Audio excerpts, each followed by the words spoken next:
Hola, soy Mauricio José Schwartz y esto es El Rey va desnudo a fondo. El cómic es una de las formas de arte absolutamente distintivas del siglo XX, por más que tenga sus antecedentes en el XVIII y el XIX, y nos marcó a todos los que vivimos, sobre todo la segunda mitad del siglo XX. Yo tengo que reconocer que aprendí a leer con cómics, concretamente con los cómics del Pato Donald, que a mi madre le parecía muy divertido leerme cuando yo era muy pequeño, sin darse cuenta que estaba yo aprendiendo a leer. Pero no cualquier cómic del Pato Donald, hay que aclarar, sino los que por entonces producía el genial Karl Barks, que hoy está reconocido como uno de los grandes maestros del cómic, del guión y de la creación de espacios maravillosos y de escenarios extraordinarios, donde ocurrían las aventuras del Pato Donald, sus sobrinos, y el que aquí es el tío Gilito, y en México era don Rico MacPato. A lo largo de la vida he estado cerca de cómics de gente conocida y desconocida, mexicanos que a veces sacaron 3 números o 4 de su cómic que nunca lograron echar adelante, hasta de cómics que fueron legendarios en México, legendarios en Estados Unidos, sobre todo cuando en una ocasión descubrimos que Marvel había creado un superhéroe que no era tan súper y que además no era un señor de 40 años, sino que era un adolescente con los mismos problemas, desazones, angustias, malos ratos y momentos de depresión existencial que caracterizan a todo adolescente, y que era el hombre araña, ya lo después conocido solamente como Spider-Man o Spider-Man, si usted no es bilingüe. Pero para nosotros fue todo un descubrimiento después de los Cuatro Fantásticos tener a Spider-Man. Ha sido una vida de cómics, pues, y por allá del año, creo que 2010, 2012, yo me hice consciente que existía Jordi Bayarri. Jordi Bayarri es un dibujante de cómico TVO español, a quien se le ocurrió la brillante idea de hacer una serie de vidas de científicos importantes en la historia a través del cómic. Y yo estuve por ahí metido en el crowdfunding de 2012 y en los siguientes, bueno, con unas cantidades absolutamente miserables, pero es para lo que da uno. Y finalmente por ahí de 2019 empezamos a patear la idea de que igual podría hacer una conversación con el canal. Por supuesto, la pandemia lo cortó y cayó esto en el baúl de los olvidos hasta que salió hace poco tiempo.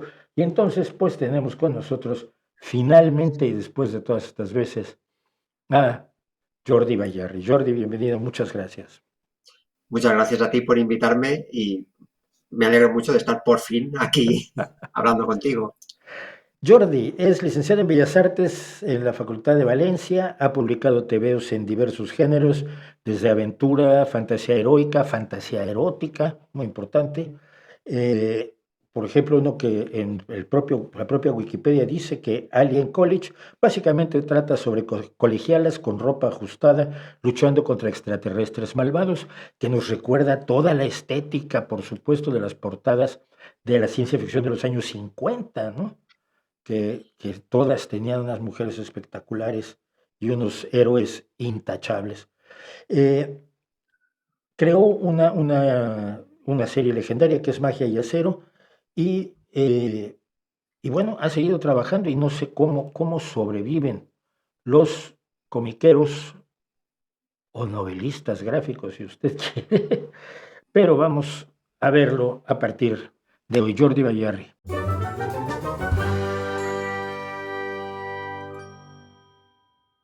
La primera pregunta es, eh, ¿cómo llegas tú al cómic, no? Porque finalmente no es una vida así que tú digas, con eso ya soy rico. No conozco muchos comiqueros No, ricos. no, por desgracia, hacerse rico no era el objetivo. No sé muy bien en qué estaba pensando, pero desde luego en hacerme rico no. Pero bueno, yo llego al cómic, pues la verdad es que como has contado tú en tu introducción, o sea, leyendo y aprendiendo a leer cómics. En mi casa había muchos cómics porque mis dos hermanos mayores eran grandes aficionados y, y leían muchos, me compraban ahí también cómics. Yo empecé a leer pues lo que se publicaba aquí en España en los 70, en los 80, ¿no? Todo lo de la famosa y mítica Bruguera, Mortadelo, Zipizape, Anacleto, todos estos tebeos clásicos con los que hemos aprendido a leer todos los de mi generación. Pero luego, gracias a que mis hermanos eran grandes consumidores de cómic, pues también empecé también a leer pues otro tipo de cómics ya de procedencia más pues europea, ¿no? Francesas, belgas, todo lo que es el cómic juvenil, clásico europeo, Asterix, Tintín, Spirou, Pitufos. Y luego pues ya seguí yo solo pues con los cómics de superhéroes de Marvel. Y cuando llegó el manga aquí también a España, pues también de cabeza al manga, ¿no? Entonces, siempre he sido un gran lector y luego, pues por afición, siempre he sido dibujante, me ha gustado mucho dibujar. Y entonces, pues en algún momento de mi infancia, que no recuerdo muy bien, pues decidí unir estas dos pasiones y dije, pues bueno, pues seré dibujante de cómics y ahí ya se torció la cosa. ¿Cuál es tu primer cómic publicado, me quiero decir? Porque habrá algunos que se hacen sin que se publiquen jamás. Sí, sí, sí. Pues el primero que publiqué fue Magia de Acero, que era bueno, realmente antes de Magia de Acero empecé a colaborar con una revista, fanzine, con aspiraciones a convertirse en algo más importante, pero como todos los fanzines no pasó del número 3 porque esta es la ley no escrita del fanzine es que haces 3 y no pasas de ahí. Y bueno, pues allí fue donde publiqué mis primeras historietas, pero luego ya mi cómic enteramente mío fue el primer número de Magia de Acero, que ese ya lo publiqué estando en la facultad. Y lo publiqué dentro de un colectivo de autores que habíamos formado pues todos los que en aquel momento en la Facultad de Bellas Artes nos interesaba el cómic, ¿no? Porque se daba la circunstancia un poco paradójica de que en la Facultad de Bellas Artes de Valencia, que siempre ha sido Valencia un referente en lo que concierne al cómic en España, siempre ha sido una cuna de grandes autores y en los 80, por ejemplo, tuvimos la famosa línea clara valenciana con Miki Beltrán, Daniel Torres, gente así de calado. Pues bueno, pues curiosamente en la facultad no, el cómic no lo veían nada bien, no nos daban mucha cancha. Pero aún así, pues nos juntamos todos en la cafetería y ahí fue donde empezamos pues a compartir un poco nuestros gustos, nuestras ideas y decidimos formar un pequeño colectivo en el cual cada uno podía sacar su cómic, de todos nos ayudábamos, nos dábamos un poco de respaldo, asistencia cuando hacía falta y ahí fue cuando empecé yo con Magia de Acero. Ahora, a ti no te toca la época, porque a mí me han tocado unas transiciones, bueno, soy un hombre un poco mayor, me han tocado unas transiciones brutales. Yo soy gente del rock, cuando el rock era la denigración de la humanidad, era ser rockero, era básicamente pertenecer a una raza infrahumana que merecía la extinción y que ahora se enseña en las facultades universitarias. Empezamos a leer cómic y el cómic, por supuesto, te licuaba el cerebro, sobre todo porque todavía me toca la época de Easy Comics cuando Ajá. se hacían aquellas cosas de horror de Davis y de estos grandes dibujantes, pero que llegaron a ser prohibidos por su contenido de terrorífico y sanguinario, ¿no? Y en México había algo parecido. Entonces, el cómic es lo peor del mundo. Y ahora te volteas y dices, yo soy novelista gráfico y, hombre, pues mira tú, cuando éramos jóvenes nosotros era otra cosa. A ti no te toca esa transición, pero te toca otra cosa.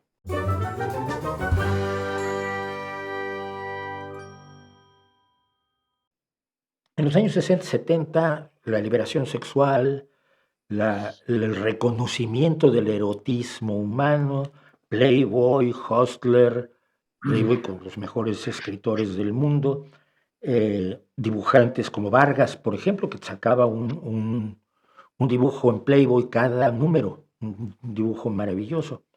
Y de pronto hoy vivimos un regreso en el que el erotismo está visto como, es como si regresáramos a los años 50, ¿no?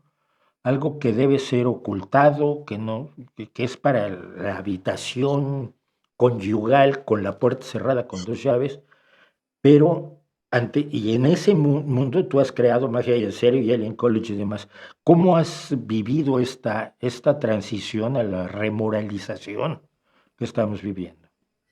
Pues sí, la verdad es que ha sido una cosa bastante extraña, porque es verdad que cuando yo empecé con Magia Cero, el cómic erótico aquí en España estaba viviendo una época dorada, ¿no? Porque aparte de que llegaban pues todos los clásicos de los maestros europeos, fundamentalmente italianos, ¿no? Manara, Sepieri, Casotto, eh, estaban las revistas, ¿no? Estaba la Kiss de la editorial La Cúpula o también estaba la Eros, había varios intentos, también llegó con la llegada del manga, también llegó el hentai, ¿no? El género erótico de japonés. Entonces había mucha oferta eh, a través de las revistas, aún se vendían cómics en los kioscos, que es una cosa que hoy en día ya ha desaparecido. Y sí que había un boom y de hecho, pues eh, muchos de los novelistas gráficos que hoy en día están también valorados por la crítica y el público, o muchos autores que ahora mismo están trabajando para editoriales muy importantes en el extranjero, empezaron a hacer sus pinitos en este tipo de revistas dibujando cómics eróticos, ¿no? Y sí que es verdad que hemos vuelto hacia atrás, o no sé, a ver, hay que tener en cuenta que aquí se unen dos factores, ¿no? Y es que en lo que respecta al cómic erótico, Internet fue un mazazo importante en el sentido de distribución, ¿no? En el sentido económico. Publicar cómics en papel, cómics eróticos en papel, dejó de ser tan rentable porque los consumidores ya tenían los cómics en Internet, que en muchos casos eran incluso gratis, y sobre todo era un consumo más anónimo, ¿no? Te evitabas el ir a la librería o al kiosco y pasar el mal trago, según tu carácter, de comprarte según qué cosas que todo el mundo sabía lo que ibas a hacer luego en tu casa, ¿no? Entonces, ahí sí que fue una bajada de nivel en cuanto a que la producción de cómics ya no salía tan rentable, ¿no? Y luego sí que es verdad que culturalmente hemos tenido pues como pues sí, lo que tú decías, un retroceso o una vuelta a una especie de puritanismo extraño, sobre todo porque viene de la mano de una supuesta libertad sexual, quiero decir, los, la gente mucho más joven que yo o que nosotros hoy en día disfruta de una libertad sexual y un nivel de tolerancia sexual que no lo había en el pasado, ¿no? Entonces, yo no tampoco entiendo, ¿no? Cómo se pueden dar los dos casos a la vez siendo tan diferentes, ¿no? Es curioso. Una de mis primeras entrevistas las hice para una revista erótica mexicana, que era uno de los miles de copias de Playboy, se llamaba Él, pero hacía cosas de ciencia ficción y de ciencia y de divulgación, y muy serias, y grandes intelectuales escribían allí, un rip-off, pues, de Playboy, ¿no? Pero mi pregunta contigo es, ¿por qué insistes? Entonces, es decir, a mí me encanta que estás de viaje y estás dibujando mozuelas.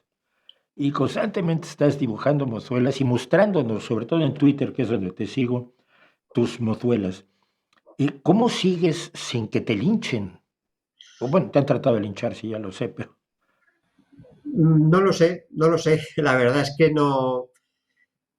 Sobre todo porque evito meterme en fregados, que digo yo. Quiero decir, yo voy a la mía, yo dibujo mis chicas, las publico. Lo hago sobre todo porque me gusta. Quiero decir, muchas veces cuando han intentado venir a decirme cosas, el argumento era que me lucraba con el cuerpo de la mujer y cosas así, ¿no? Que es lo que suele decir en estos casos. Pero es que no es verdad, porque por desgracia, el, Hoy ya no pasa eso de que si haces cómic erótico ganas dinero. Precisamente por lo que comentaba antes, porque ya es un mercado el mercado ha cambiado tanto que ya no es un producto que funcione tan bien, ¿no? Entonces, yo creo que la cosa está en que se debe notar que lo hago no sé, con una admiración sincera, de verdad, que me gusta mucho dibujar, me gusta mucho dibujar mujeres y supongo que debe ser algo así, porque la verdad es que también es cierto que las veces que han intentado venir a decirme cosas, yo he pasado totalmente de contestar y obviamente una vez cortas la interacción, la mayor parte de la gente ya se aburre, porque obviamente la gente, si le das carnaza, pues sí, es cuando se puede liar. Lo más inteligente. Y es que fíjate, al ver a veces algunos de tus dibujos, me acuerdo mucho del gran dibujante, y ahora acabo de olvidar su nombre, yo me especializo en olvidar nombres, No pasa. el máximo dibujante de los años 60 de la psicodelia, el que hace la portada del primer disco de Janis Joplin, el que hace el Génesis ilustrado, pero recuerdo mucho ese abordaje del erotismo que hacía él.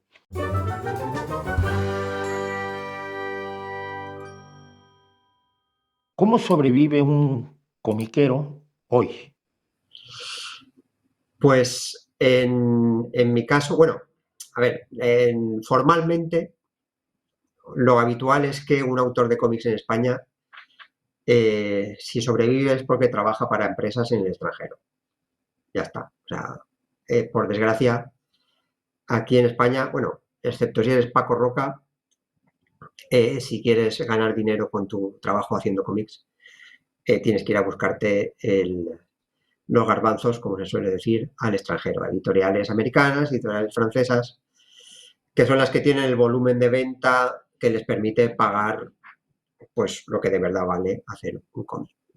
Luego, en mi caso, eh, me decanté por una cosa que se llama autoedición, en una fórmula en la cual yo soy el autor, pero también soy el editor. Y entonces yo publico mis propias obras, de manera que todo el retorno económico que da un cómic a la hora de venderse, pues va para la misma persona que soy yo. De esa manera consigo que los números me cuadren, porque de otra manera es que no es imposible, porque lo normal para un autor o para un escritor también, ¿no? Es llevarse el 8 o 10% del precio de venta de un libro, que eso obviamente para las cantidades que se suelen vender aquí en España es que no da para nada. En mi caso, pues como ese margen ya aumenta, pues la verdad es que así sobrevivo. No es que esté aquí montado en el dólar, pero vamos tirando. Bueno, entonces, ¿qué es de lo que se trata? Vivir dignamente, por lo Sí, sí, menos, hombre. eso sí, eso sí. Y hago lo que me gusta, que eso ya Y también que está. eso también es tan difícil.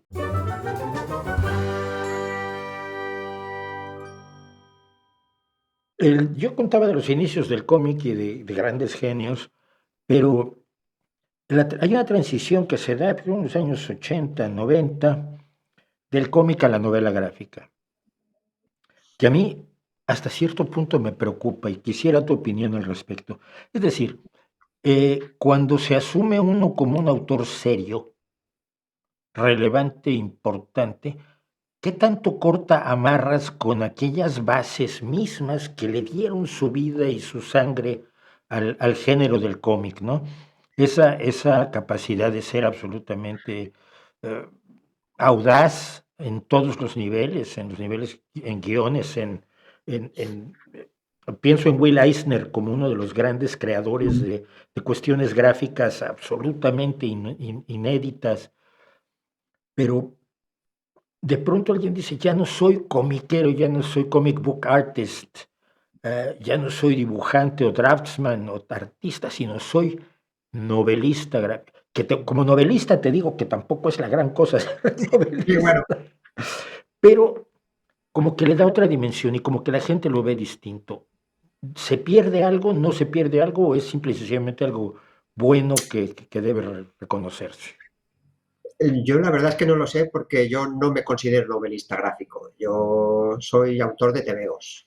Yo soy muy, estoy muy apegado a mis raíces, a todo lo que he leído toda mi vida. De hecho, pues la línea esta de cómics de infantiles es un poco mi tributo y mi homenaje a esos cómics que leí de pequeño. Pero sí que es verdad que hay muchos autores que se han apuntado a esta etiqueta de la novela gráfica y los he visto hacer auténticas acrobacias para negar, entre comillas, algunas de las influencias que han tenido y que se les nota, como que se avergüenzan de cierta parte de la historia del cómic o de la cultura del cómic porque se intentan revestir de esta pátina de seriedad, de artística, ¿no? Como si lo otro no fuera artístico, ¿sabes? Pero bueno, es su idea. Y sí que es verdad que no les acabo de entender, no les acabo de entender porque es como negar la propia esencia de lo que estás haciendo. A ver, que no hay nada malo. Hacemos cómics, hacemos viñetas, hacemos dibujos, hay cómic de todo tipo, infantil, erótico, costumbrista, y hacer una cosa no implica tener que negar el resto, o sea, no es necesario. Pero bueno, yo creo que no sé, debe ser alguna cosa freudiana de esta, de matar a los padres o algo de estas, que les empuja a cortar con alguna cosa de su pasado de la que reniegan por alguna cosa mental, porque es que no hace falta, o sea, no puedes hacer cómics de lo que quieras hoy en día y decir con orgullo que has leído Anacleto y no pasa nada. No, pues es negar sus humildes orígenes, pero el cómic tiene humildes orígenes, pero a mí sí algunos que yo he conocido a grandes novelistas gráficos, un poco me deja la idea de que tratan de ser demasiado, ¿no? No vale darse tanta importancia cuando conoces a los verdaderos importantes y generalmente son gente que no se da esas ínfulas No, no, de verdad, de verdad. que, que, Sí, sí, sí, sí. que se dan algunos. Pero en fin, me ha llamado mucho la atención porque genera una actitud también curiosa en el fan. El fan se convierte en erudito y el fan erudito en todo a mí me parece un peligro. El erudito, Sí. yo estoy rodeado de eruditos del rock, pero el fan erudito del cómic que te encuentras en las convenciones, yo voy a la Comic Con aquí en Gijón, por ejemplo, es un fan peligroso, ¿no? Sí, yo creo que también es parte de, a ver, mi teoría sin tener ni idea de psicología, por supuesto, es que los fans de los cómics, ¿no? Los frikis que nos hemos llamado toda la vida, nos han pegado mucho en el cole. Y ahora que somos mayores y ahora que el cómic ya es una cosa que tiene una relevancia a nivel cultural que, que salta a la vista, ¿no? Y que está tan reconocida por la gente normal, pues ya, digamos que ha llegado el momento de reivindicarnos y decir, sí, sí, yo de esto del Capitán América me lo sé de toda la vida. Y hace falta, y yo creo que hay una pulsión ahí de decir, no, que yo de esto sé, dejarme solo. Y sí, algo así, un poco así, un poco así. Entonces, es verdad que a veces hace falta, o sea, se nota como una ansia mucho de sentar cátedra, de decir cosas que, bueno, bueno, si nadie te ha preguntado, tampoco hace falta, pero que sí, sí, yo creo que es eso. Debe ser compensar algún trauma infantil o algo, porque si no es que no lo entiendo, no lo entiendo. Yo como nerd y friki de toda la vida, pues qué te voy a decir, ¿no? Imagínate, además leía yo ciencia ficción, fantasía y terror. Y entonces mis Mm. profesores de literatura me daban con todo. Bueno, luego hasta me puse a escribir. Eh, Vamos a la serie que de alguna manera nos puso en contacto y que es científicos.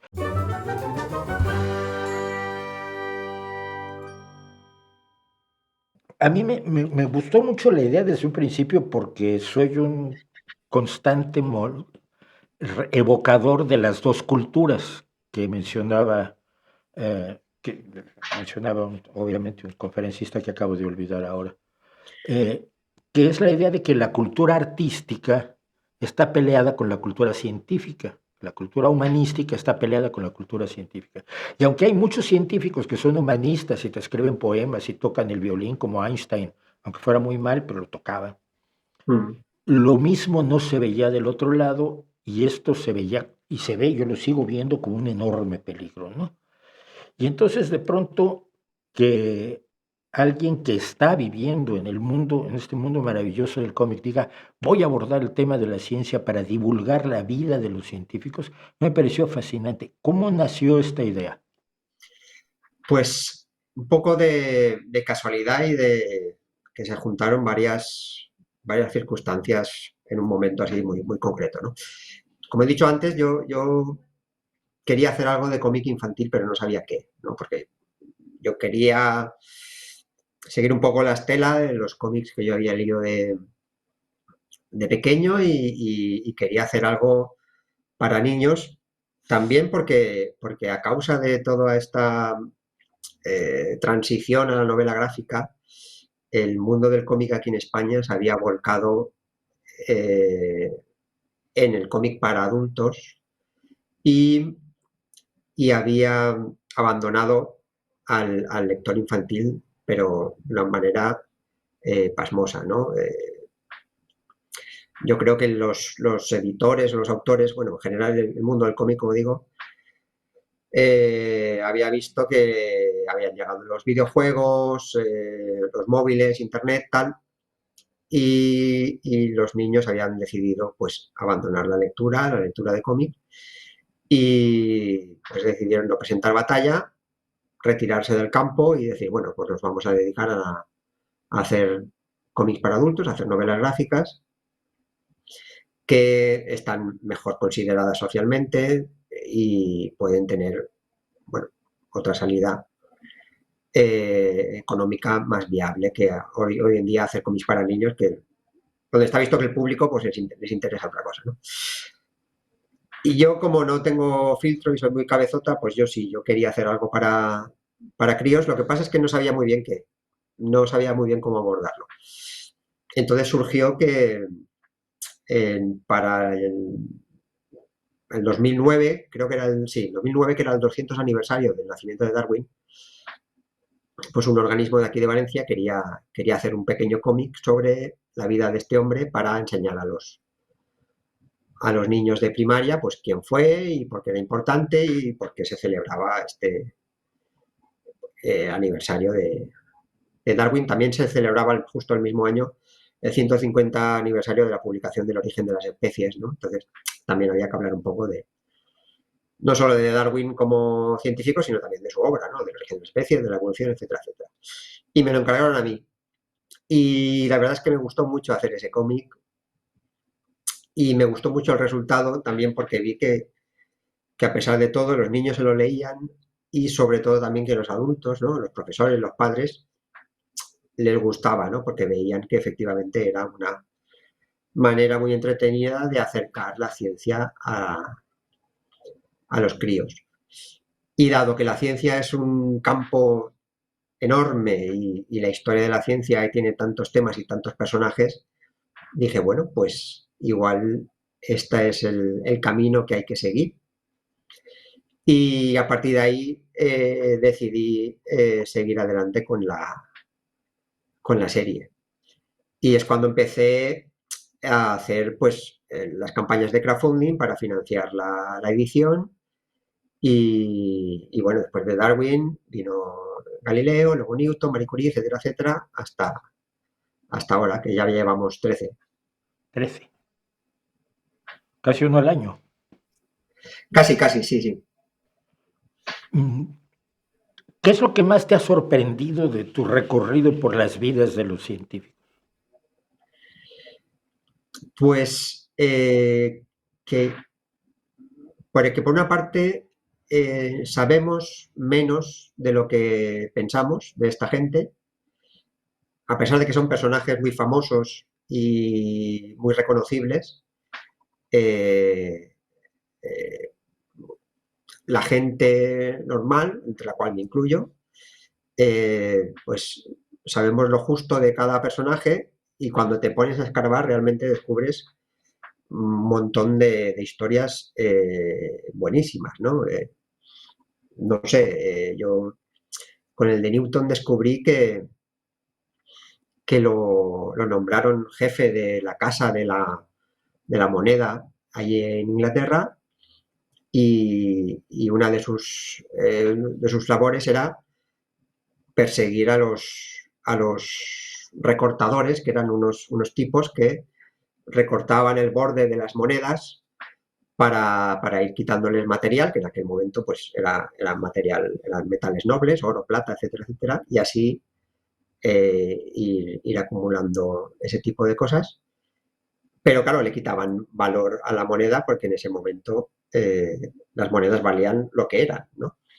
Y es por eso, porque ahora las monedas tienen los bordes con unas estrías para que se vea. Ahora ya da igual, obviamente, porque la moneda ya no tiene, ya no vale lo que representa. Pero bueno, sí, ¿no? O yo qué sé, o que cuando la Primera Guerra Mundial, Marie Curie se encargó de equipar una pequeña flota de ambulancias con máquinas de rayos X y ella misma conducía una de estas ambulancias al frente. Y dices, pero señora, si le han dado 2 premios Nobel, ¿qué hace usted yendo pues así, así? Entonces, te das cuenta de que estos personajes, pues aparte de la labor científica que hicieron, tenían una vida tremenda, todos. O sea, Me acuerdo por meter cuchara, cómo Neil deGrasse Tyson explicaba que Newton eh, explicó la gravitación, hizo las leyes del movimiento, luego para explicar por qué los órbitas eran elípticas, inventó el cálculo diferencial e integral, luego desarrolló la óptica y entonces cumplió 26 años. sí, sí, sí. Y entonces uno siente como, madre mía, yo que he estado Sí. haciendo toda mi vida. Hay una cosa que me interesa mucho de por cómo has ido eligiendo. Te voy a contar lo que me pasó a mí. Yo durante 18 años escribí la página de ciencia del Correo en Bilbao. Y muchas veces hacía yo biografías. Y cuando tuve 50 biografías, pues las metí en un pequeño libro, las eché al mundo. Y alguien me dijo, oye, ¿por qué tienes solo a una científica?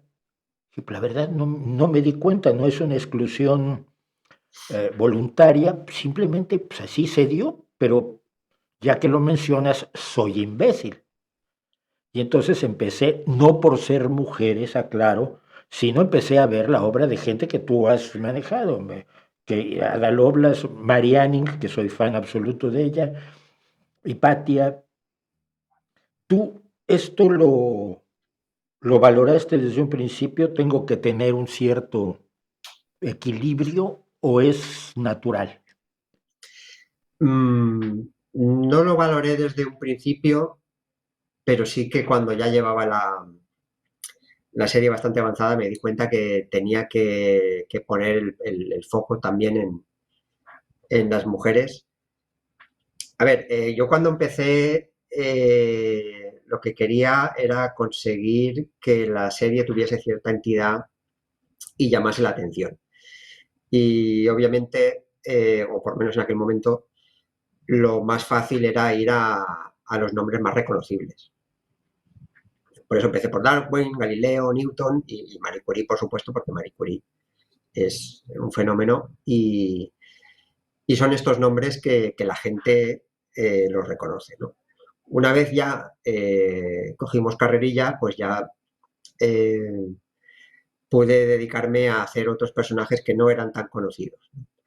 A ver, yo aquí también he de comentar que aquí yo hago trampa porque yo trabajo con una especialista en historia de la ciencia que se llama Tayla Lanusa, que es la que se encarga de hacer la documentación de los, de los personajes de los cuales voy a hacer el cómic, ¿no? Ella se lee, ella como historiadora sabe qué libros hay que leer y a qué especialistas hay que consultar, porque si lo hiciera yo seguramente iría a internet y cogería cualquier cosa de cualquier página que a saber la que me están colando, que es el peligro que tienen. Pero en cambio ella no, ella sabe perfectamente qué se puede leer y qué no, qué es leyenda, porque hay personajes de los que se han inventado auténticas burradas.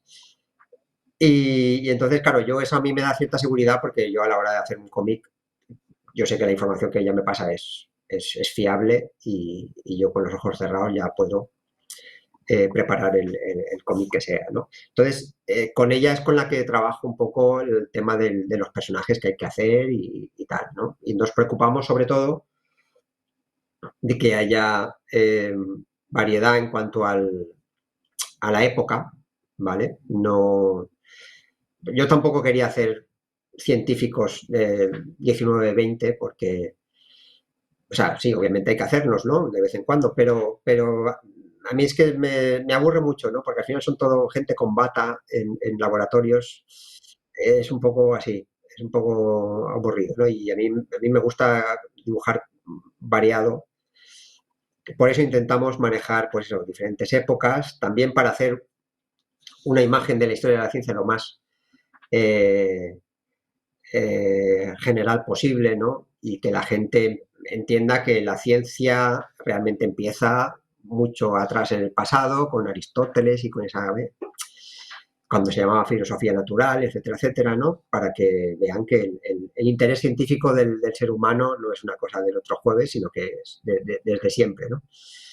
Y luego también cambiando de disciplina, ¿no? Matemáticas, astronomía, física, etcétera, etcétera, ¿no? Y luego, pues sí, en efecto, vino el factor del género porque durante un periodo de tiempo al principio, pues me pasaba lo que a ti, que es mujeres solo había una.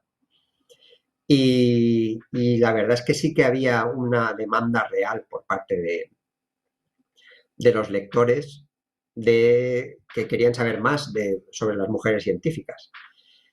Y, y así, o sea, es una demanda real porque luego, una vez hechos los cómics, la respuesta ha sido muy buena.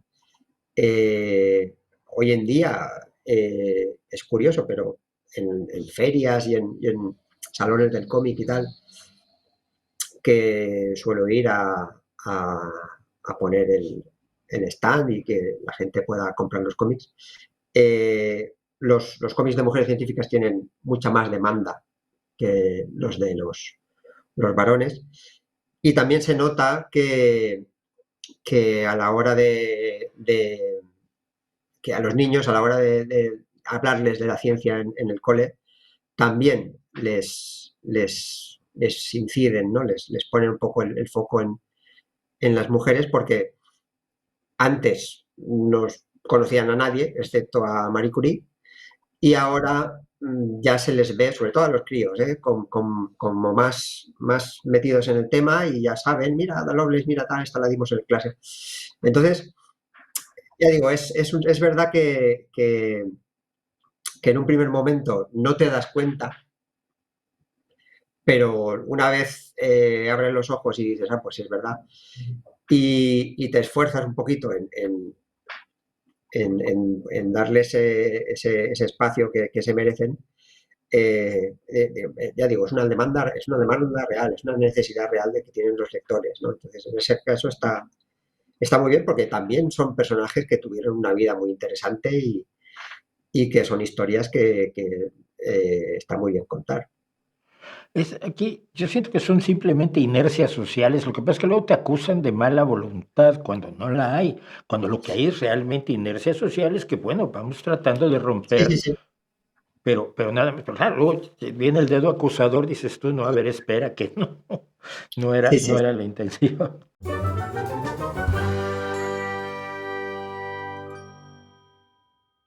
Evidentemente, la hay que hacer. Si vas a dibujar un león, pues no lo vas a hacer como los de sí. iluminaciones medievales, ¿no? Que dices tú, pero estos hombres nunca habían visto un león, ¿cómo es posible?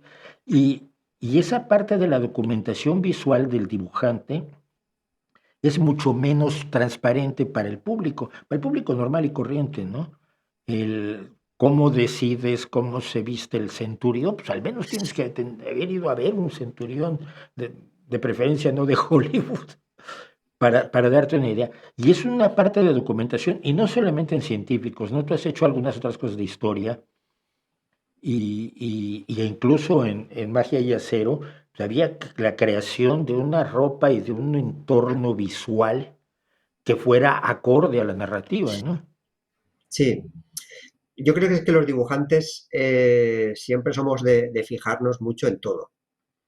En, a mí me ha pasado mucho que vas por la calle y aparte de fijarte en las muchachas, obviamente, te fijas pues, no sé, en las farolas, en las puertas, yo creo que es una necesidad que tenemos los dibujantes de fijarnos en cómo son las cosas porque sabemos que luego las vamos a tener que dibujar.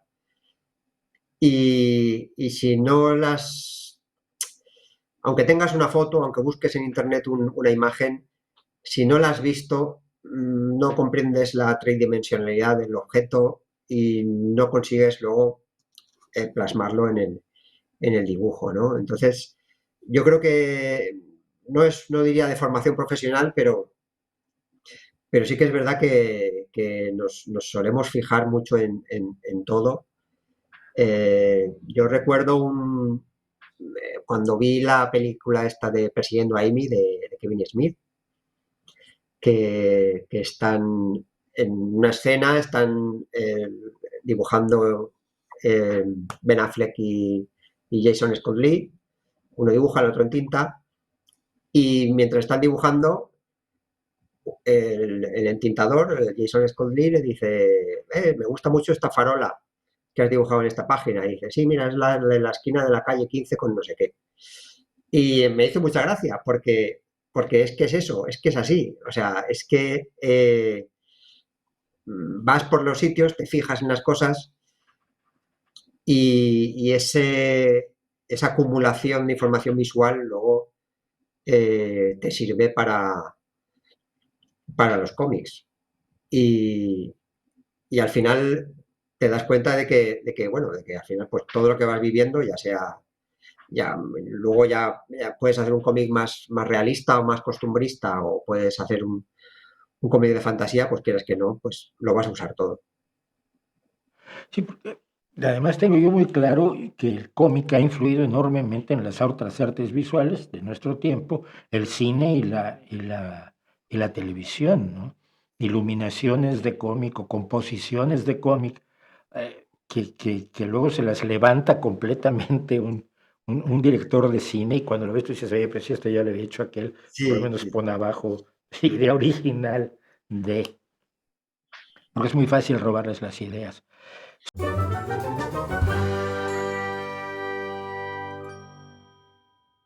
Son ustedes siempre gente solitaria, ¿verdad? Trabajan solos, viven solos. ¿Es posible hacer organizaciones de comiqueros? Pues intentos hay y muy loables todos. Pero sí que es verdad que el autor de cómics simplemente, yo creo que precisamente porque es un trabajo muy solitario, no sé, no lo veo yo muy capaz de asociarse. O sea, a ver, voluntad hay y es verdad que la unión está en la fuerza, etcétera, etcétera. Y sí que también es verdad que luego cuando nos juntamos en eventos, en ferias, pues somos todos muy amigos y, oye, hay mucha gente que conoces y solo la ves en esos sitios y muy bien. Pero yo creo que sí, nuestro trabajo nos condiciona a la hora de ser un poco individualistas, incluso los que trabajan para empresas, para editoriales extranjeras, donde forman parte de una especie de cadena de montaje, donde hay un guionista, donde hay el que dibuja, el colorista, etcétera, etcétera, donde no haces tú solo todo el trabajo, sí que es pues eso, un trabajo muy, muy, muy solitario y sí que parece que nos cueste un poquito juntarnos. Y es una pena porque, bueno, yo creo que como colectivo podríamos conseguir algo. Lo que pasa es que, bueno, a ver quién es, esto es como quién le pone el cascabel al gato, ¿sabes? A ver quién se pone ahora a organizar nada, es un poco complicado. Alguien decía que con gente así pues, es como pastorear gatos. Sí, Poco, sí, sí, poco. sí, es verdad, Sí. es verdad. Así es. Pues Jordi, muchísimas gracias por abrirnos la ventana a tu creación. ¿Qué viene después de científicos? ¿Qué viene en la serie científicos? ¿Y qué viene después de tus otros proyectos? Pues bueno, ahora estoy preparando, yo siempre tengo 2 o 3 cómics en marcha, aunque sea en distintas fases, ¿no? Estoy preparando el próximo cómic de científicos que será sobre Katherine Johnson, que es esta matemática afroamericana que trabajó en la NASA, que es un personaje que tengo muchas ganas de hacer, porque además es un periodo histórico muy interesante, ¿no? Con la segregación en Estados Unidos, pero también la Guerra Fría, la carrera espacial, hay un montón de cosas. Va a quedar un cómic muy chulo. Estoy trabajando también en una nueva entrega de esta serie de cómics sobre historia que saqué hace poco. Estoy terminando el próximo álbum que será sobre el Antiguo Egipto, pero lo que voy a lanzar en breve es una adaptación muy libre a mi estilo de Viaje al centro de la Tierra de Verne, también en este estilo más gráfico, más juvenil, más para críos, pero con más aventura, ¿no? Porque las biografías de científicos están muy bien, pero te constriñen mucho como narrador, porque obviamente no te puedes inventar gran cosa. Quiero decir, si la vida de esta persona fuera que fue, no tienes mucho margen, ¿no? Y quería hacer algo más divertido, con más aventura, que me permitiera hacer una propuesta gráfica un poco más arriesgada o más variada, ¿no? Porque también la biografía también me procuro no hacer ninguna acrobacia narrativa así especial, porque siempre quiero que esté todo bastante clarito. Y nada, yo creo que de aquí a verano estará listo para salir. Haremos la campaña de crowdfunding, como es habitual. Os enteraréis todos por redes sociales, porque empezaré a dar la paliza, como no está escrito. Y yo creo que va a quedar un cómic muy bonito, porque llevo trabajando en él un par de años y lo he disfrutado mucho. Es de estas cosas que cuando estás dibujando lo pasas bien, y yo creo que eso se nota luego a la hora de leerlo. ¿Sigues trabajando en papel y lápiz, en papel y pluma o ya estás digitalizado? Eh, Compagino los dos formatos. Me gusta, a ver, el digital es mucho más cómodo, obviamente, y a veces cuando me ha tocado viajar, pues es mucho más práctico llevar la tablet o por ahí. Pero siempre que puedo vuelvo al papel, porque el tacto del papel la tinta es algo que también me gusta mucho cómo queda, y me gusta mucho cómo lo hago, o sea, a la hora de hacerlo, y procuro no abandonarlo nunca. Yo conozco a pocos que se hayan pasado totalmente al digital. Muchísimas gracias, nos vemos. Adelante con los crowdfundings, adelante con los científicos y muchísimas gracias por estar con mi público. Muchas gracias a ti por la invitación.